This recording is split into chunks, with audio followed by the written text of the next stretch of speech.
गांव के खेत में अहमद और फहद एक साथ खेलते हैं। उनकी हंसी हवा में गूंजती है।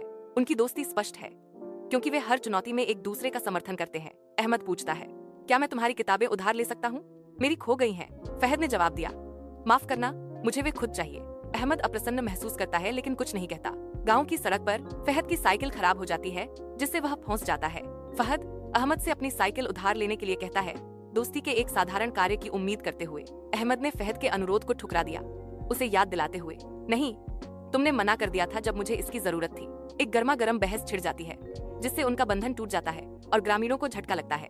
जीवंत ग्राम मेले के बीच अहमद अचानक गिर जाता है, एक अदृश्य शक्ति के आगे झुक जाता है। फहद सब कुछ भूलकर भीड़ से अहमद के पास दौड़ता है। फहद अहमद को पानी देता है, फिर उसे डॉक्टर की ओर ले जाता है। अहमद जागता है। आंसू उसकी आंखों को धुंधला कर देते हैं क्योंकि वह फहद का हाथ पकड़ता है। दोस्ती का एक मूक वादा। अहमद फुसफुसाता है, दोस्ती ऐसी चीज है जो कभी खत्म नहीं होनी चाहिए। फहद जवाब देता है, मोहब्बत नफरत से बहुत बड़ी चीज है। वे गले मिलते हैं। उनका बंधन फिर से जुड़ जाता है, जो दोस्ती का एक प्रमाण है जो सब कुछ पार करता है।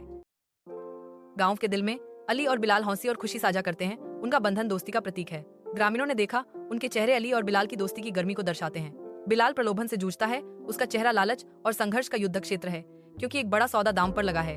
बिलाल अली को फोन करता है, उसका चेहरा संतुष्टि से चमक रहा है क्योंकि वह सौदे की खबर साझा करता है। अली ने जवाब दिया, दोस्ती में फायदा या नुकसान नहीं देखा जाता, सिर्फ साथ निभाया जाता है। अली और बिलाल अपने गांव लौटते हैं। धूप परिचित गलियों से गुजरते हुए लंबी छायाएं डालती है। अली घोषणा करता है, हम यहाँ अपनी कहानी साझा करने और आप सभी को प्रेरित करने आए हैं। तो ग्रामीणों के चेहरे पहचान और खुशी से चमक उठते हैं। बिलाल कहते हैं, ईमानदारी और दोस्ती से कुछ भी संभव है, जैसा कि ग्रामीण अपनी गर्व और आशा व्यक्त करते हैं।